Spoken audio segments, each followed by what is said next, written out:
Hello guys, welcome to physio Vigyan. आप लोगों ने बहुत ज्यादा सुना होगा फिजियोथेरेपी स्टूडेंट्स ने कि जगह जगह आपको सुनने मिल रहा होगा कि हाँ हम एमएफआर दे रहे हैं या मायोफेशियल रिलीज कर रहे हैं या इसका फेशियल टाइट हो गया है या फेशियल रिलीज कर रहे हैं या इसके फेशियाइटिस हो गया है, फेशियल इंजरी। तो ये फेशिया टर्म जो बार बार हमें सुनाई दे रही है, ये फेशिया होता क्या है?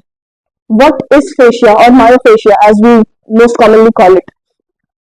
फेशिया सिर्फ मसल्स पे नहीं होता। पहली बात तो इट इज नॉट ओनली मायोफेशिया।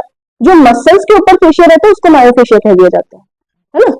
लेकिन फेशिया होता क्या है अपने आप में, एक एज एन ऑर्गन या as a body part? What is fascia? So fascia is a general connective tissue.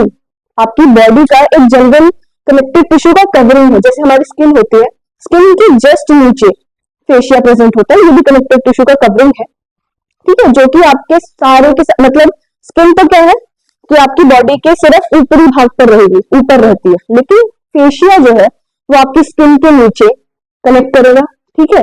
आपके बोन को बोन से कनेक्ट करेगा, मसल को मसल से कनेक्ट करेगा, मसल को बोन से। हर एक जंक्शन पे, हर एक बॉडी पार्ट में, हर एक जगह पे आपको फेशिया मिल जाएगा देखने को, ठीक है। हर मतलब every organ, blood vessel, bone, muscle, सब चीजों पे देखने को मिलेगा।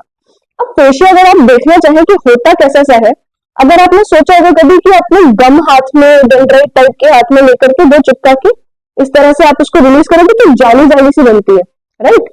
किस तरह से? समथिंग लाइक कि ये दो बॉडी पार्ट है या दो लेयर्स ऑफ मसल है मान लीजिए, तो इसके बीच में ऐसे ये चिपका हुआ कुछ फाइबर्स से आपको इस तरह से अगर आप इनको अलग करेंगे तो ये इस तरह से कनेक्टिव टिश्यू के फाइबर्स से मिलेंगे। ये जो फाइबर आपको अगर रेशियो टाइप के देखने को मिलते हैं, दैट इज योर फेशिया, ठीक है। इस किस्म का होता है फेशिया। अब ये हर जगह पे आपको देखने को मिल जाएगा, एक कलरलेस टाइप का फाइबर टाइप का देखने को मिलेगा।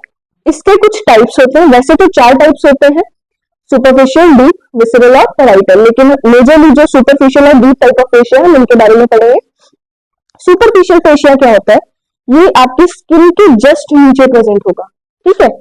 तो लूज फेशिया होता है, मतलब कि बहुत ढीला या इलास्टिक इन नेचर होगा। Loose fascia present just below your skin, ठीक है। इसमें आपके अब स्किन के नीचे जितने भी ग्लैंड्स हैं, जितनी भी चीजें आ जाती है वो सब इसके अंदर आ जाएंगी। जैसे कि जो आपका सबक्यूटेनियस फैट है वो इसके अंदर इसके बीच में प्रेजेंट रहता है, स्वेट ग्लैंड्स रहते हैं।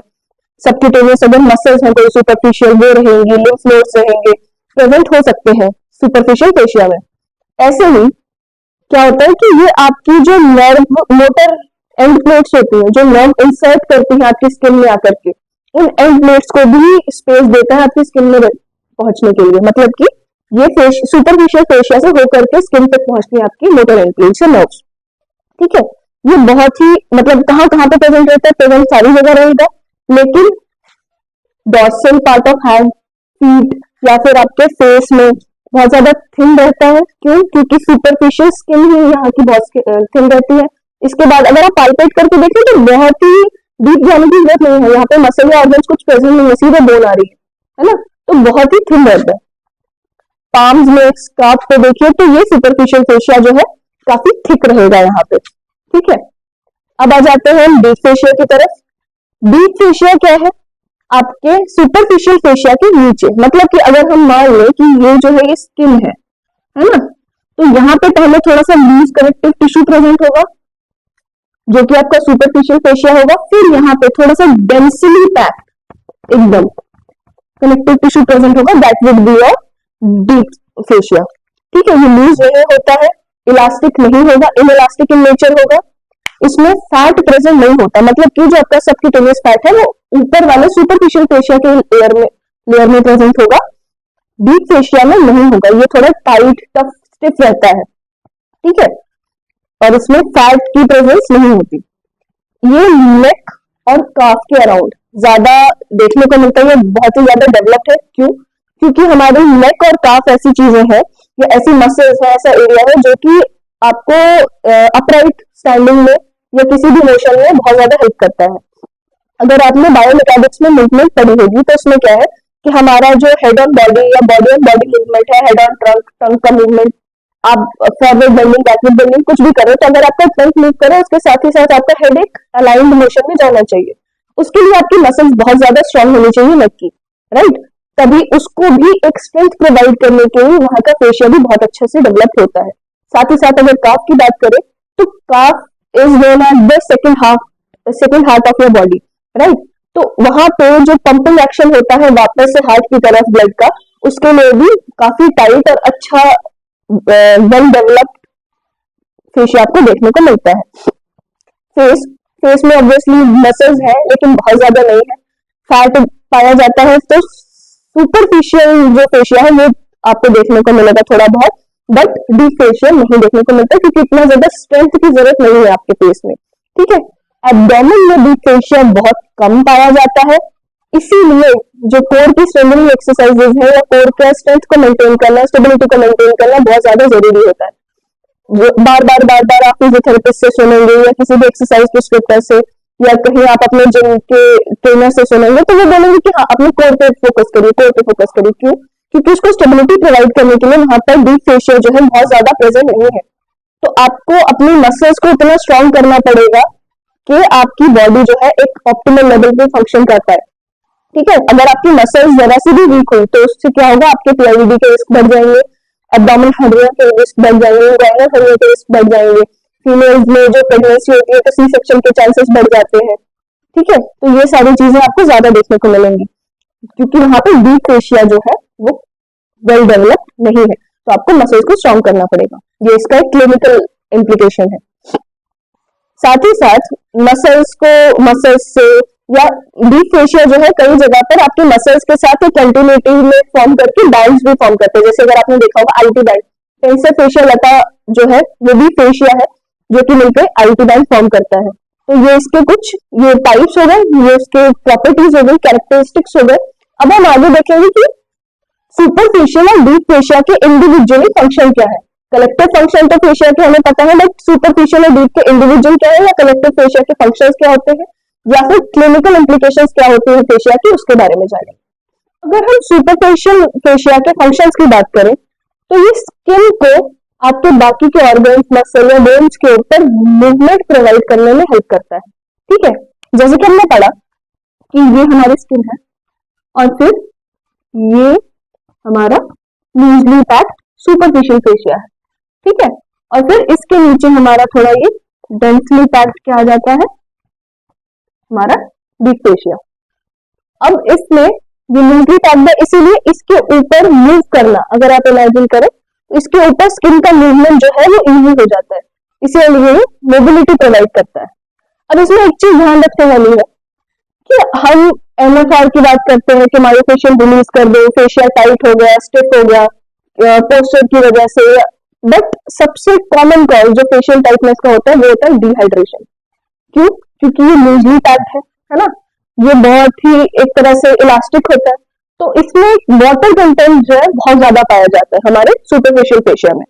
अब अगर आप डिहाइड्रेटेड है या आप हाइड्रेशन प्रॉपर नहीं ले रहे हैं तो उससे क्या होगा कि इसमें जो वाटर कंटेंट है वो कम हो जाएगा, तो ये जो आपका बहुत ज्यादा इलास्टिक या बहुत लूजली मूविंग था उससे क्या होगा, ये इसमें भी अधेशन हल्के हल्के फॉर्म होने लग जाएंगे या इसमें वाटर कंटेंट होने की वजह से हल्का सा टाइट हो जाएगा। अब उस टाइटनेस की वजह से क्या होगा, हमारी जो स्किन की मोबिलिटी है कि वो इतना गिव दे रही थी या इस से मूव कर रही थी वो मूव नहीं कर पाएगी, ग्लाइड नहीं हो पाएगी उसके ऊपर बहुत इजीली, और फिर उसको हम फेशियल टाइटनेस या स्टिफनेस का नाम दे देते हैं। अगर आपको बहुत ज्यादा नॉलेज नहीं है फेशिया के बारे में या आपको पता ही नहीं है कि होता क्या, आप सिर्फ एमएफआर दे रहे हैं, तो वो बहुत ही गलत चीज है। क्योंकि अगर आप देख लें तो सबसे अच्छा इलाज फेशिया की टाइटनेस को ठीक करने के लिए यही है कि आप हाइड्रेट करें अपने आप को, पानी पीजिए बहुत ज्यादा। उससे क्या होगा, आपके फेशिया तक पानी पहुंचेगा, वो वापस से जो है अपना लूज पैक्ड नॉर्मल पोजीशन में आएगा और फिर आपकी जो स्टिफनेस है वो कम हो जाएगी।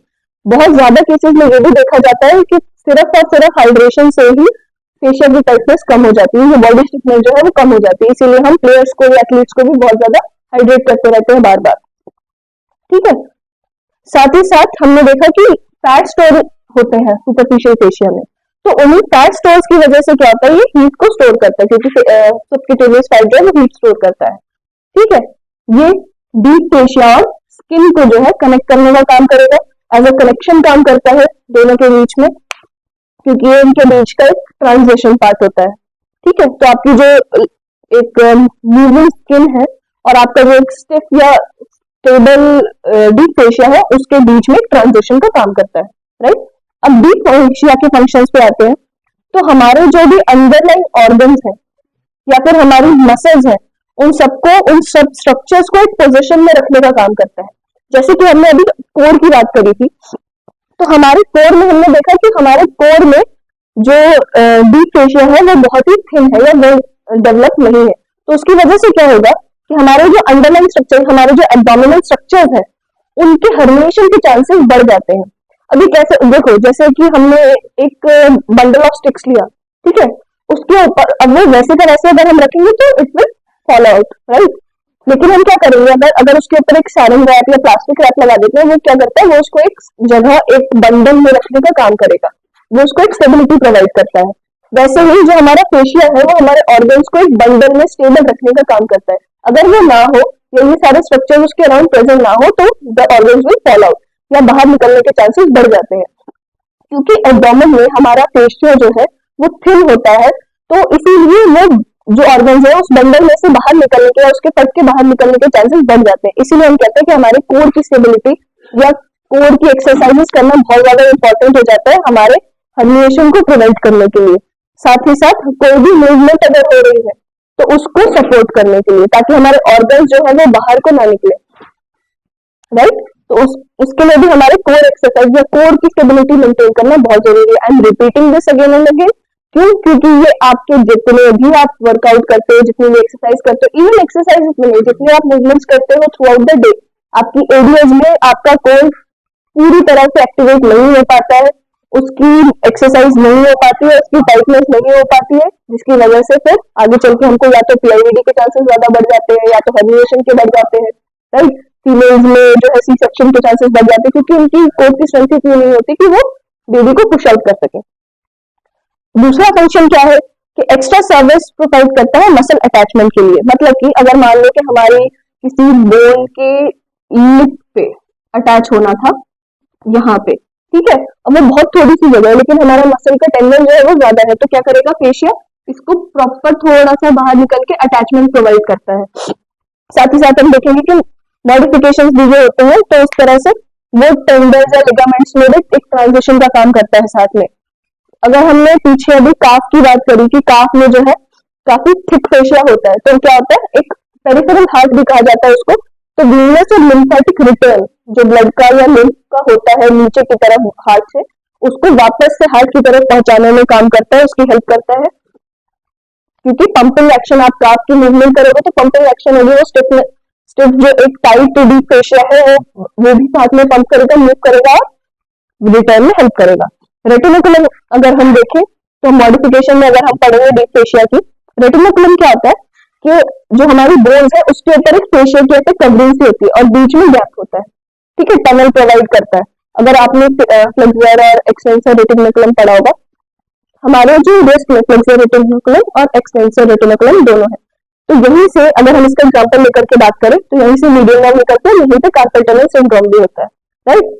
अब ये पुली की तरह कैसे करता है कि यहाँ पे जो हमारी फ्लेक्सर मसल्स निकल रही है हैंड की, उनके लिए, उनकी मूवमेंट के लिए यहाँ पे एक बैंड है, तो वो एक एज पुली काम करेगा कि इस तरह से यहाँ से आपको जो मूवमेंट प्रोड्यूस करना है उसके लिए पुली का काम करेगा। और पुली हमें पता है कि हमारे किसी भी एक्शन को, एंगल ऑफ पुल को इंक्रीज करके हमारा एक्शन इजी कर देती है, क्योंकि वो लीवरेज प्रोवाइड करती है, ठीक है। अब अगर हम मॉडिफिकेशन देखें डीप फेशिया की, तो ये सेप्टम बनाता है, हमारी मसल्स की या बंडल्स की जितनी भी लेयर होती है, जैसे कि एपिमाइसियम, पेरिमाइसियम, एंडोमाइसियम, नर्व्स की भी जैसे कि एंडोन्यूरियम, पेरिन्यूरियम, एपिन्यूरियम, जो हमारी शीट होती है, जितनी भी कवरिंग होती है, जो कैप्सूल बनता है जॉइंट्स के अराउंड, जो साइनोवियल शीट बनती है जॉइंट्स के अराउंड, आपका जो रेटिनोकुलम की अगर हमने बात करी, वो सारी, ये सब का सब आपके फेशिया की ही एक तरह से मॉडिफिकेशंस होती हैं, जो कि फेशिया ही आगे चल करके बनाता है, राइट। अब हमने ये सारे स्ट्रक्चर्स क्यों पढ़े फेशिया के बारे में, ये क्यों जानना इंपॉर्टेंट है स्ट्रक्चर के बारे में बहुत ज्यादा, क्योंकि हम एमएफआर तो दोनों जानते हैं कि, और एक्चुअली बहुत से लोगों को एमएफआर भी बस नाम के तौर पे पता है, ये नहीं पता कि वो होता क्या है और करते कैसे हैं सही तरीके से, सिर्फ मसाज कर रहे हैं एमएफआर के नाम पे, ठीक है। लेकिन हमें ये नहीं पता कि हमको एक्चुअल में किस स्ट्रक्चर पे एमएफआर देना है या किस स्ट्रक्चर को ट्रीट करना है। अगर हम देखें, हमने शुरू में ही पढ़ा कि हमारा जो फेशिया है बॉडी की जनरल कवरिंग है, राइट। तो उस जनरल कवरिंग मतलब कि वो सारे के सारे ऑर्गन्स एक मतलब एक कंटिन्यूटी फॉर्म करता है आपकी पूरी बॉडी में। आपका जो फेशिया है आपके टिप से लेकर टोज तक सारी की सारी चीजों को कवर करेगा और जनरल कवरिंग फॉर्म करेगा। अब इसका अगर हम मतलब समझना चाहे तो वो ये भी हो सकता है कि हमारी बॉडी की यहाँ से लेकर टोज तक पूरी की पूरी बॉडी कनेक्टेड है फेशिया के थ्रू। मतलब अगर हमें एक पॉइंट पर प्रॉब्लम हो रही है या रेंज ऑफ मोशन डिक्रीज हो रहा है तो जरूरी नहीं है कि जो इंजरी है या जो रूट कॉज है वो उसी एरिया में है। हो सकता है कि किसी और जगह पर टाइटनेस या स्टिफनेस या फिर रूट कॉज होने की वजह से हमको सिम्टम जो है वो किसी और एरिया में दिखाई दे रहा है। अगर हम जैसे कि एनाटॉमिक चेंज या एनाटॉमिक ट्रेंस का कंसेप्ट अगर आपने सुना हो तो उसमें यही है कि जो हमारी फेशियल कंटिन्यूटी की लाइंस बनती है कुछ, जो कि मसल को एक के बाद एक मसल को दोनों प्रोमिनेंसेस को कनेक्शंस को जंक्शंस को कनेक्ट करता चला आ रहा है फेशियल। ठीक है, अब उसकी वजह से क्या होता है कि अगर हम ये हैंड का एग्जांपल लें, ये हमारा हैंड है और ये शोल्डर है, नेक। ठीक है, ये भी हो सकता है अगर आप समझने की कोशिश करें कि क्योंकि अगर मेरी रिस्ट की मूवमेंट कम जा रही है, रेंज ऑफ मोशन कम हो रहा है, तो हो सकता है कि मेरे एससीएम में टाइटनेस भी हो। क्यों? क्योंकि ये कंटिन्यूटी फेशियल कंटिन्यूटी प्रोवाइड कर रहा है, चेन बन रही है जिससे कि यहाँ पे टाइटनेस होने की वजह से फेशिया आपका टाइट होगा इसके अराउंड का। अब फेशिया तो कंटिन्यूस है तो यहाँ से टाइटनेस होते होते होते होते ये पूरा का पूरा फेशिया टाइट होकर चला जाएगा। अब जब पूरा फेशिया टाइट हो गया तो यहाँ की रेंज ऑफ मोशन भी आपकी कम हो जाएगी। तो ये इसका क्लिनिकल इंपॉर्टेंस है कि आप फेशियल कंटिन्यूटी को समझिए, उसकी प्रॉपर्टीज को समझिए और फिर ये देखिए कि आपका रूट कॉज क्या है। अब इसके असेसमेंट के लिए हम क्या कर सकते हैं कि आपको पहले तो फेशिया की पूरी नॉलेज होनी चाहिए, एनाटॉमी की नॉलेज होनी चाहिए, आपको मसल्स की पूरी नॉलेज होनी चाहिए कि इंसर्शन और ओरिजिन कहाँ से कहाँ तक है। ठीक है, अब मान लो कि एक चेन जो पूरी की पूरी कंटिन्यूअस चेन बन रही है वो चेन आपको पता होनी चाहिए। तो आप उस पूरी की पूरी चेन में हर एक मसल का जो मेजर मसल है उनको असेस करोगे, उनका मूवमेंट देखोगे और आप रूट कॉज पहचानोगे कि किस मसल में प्रॉब्लम हो रही है तो वहां पर रेंज ऑफ मोशन कम हो रहा है। अब फिर आप उस मसल को ट्रीट करोगे। अगर मान लो कि मेरे यहाँ पे रेंज ऑफ मोशन कम है हैंड में और मैं हैंड में या रिस्ट में या फोरआर्म में मैं एलएफआर देते रहूं तो उससे मुझे बहुत ज्यादा अच्छे रिजल्ट नहीं मिलेंगे क्योंकि कॉज तो यहाँ पे था ही नहीं, स्टिफनेस यहाँ की थी ही नहीं। वो कहाँ से आ रही थी? वो फेशियल कंटिन्यूटी के थ्रू हमारी एससीएम से आ रही थी और जैसे ही मैंने क्या किया एससीएम को रिलीज किया तो मेरे को मूवमेंट जो है वो प्रॉपर आने लग गया या बहुत ज्यादा अच्छा इफेक्ट मिलता है। इसीलिए हमको फेशियल कंटिन्यूटी के बारे में जानना बहुत जरूरी है।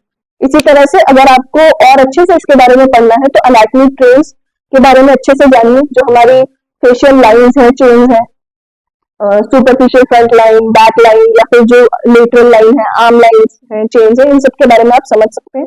अगर आपको इनके बारे में और अच्छे से जानना है थोड़ा सा इंडिविजुअल एक एक चेन के बारे में तो आप नीचे कमेंट सेक्शन में मुझे बता दीजिए, तो हम अगली वीडियोस उसके बारे में बताएंगे।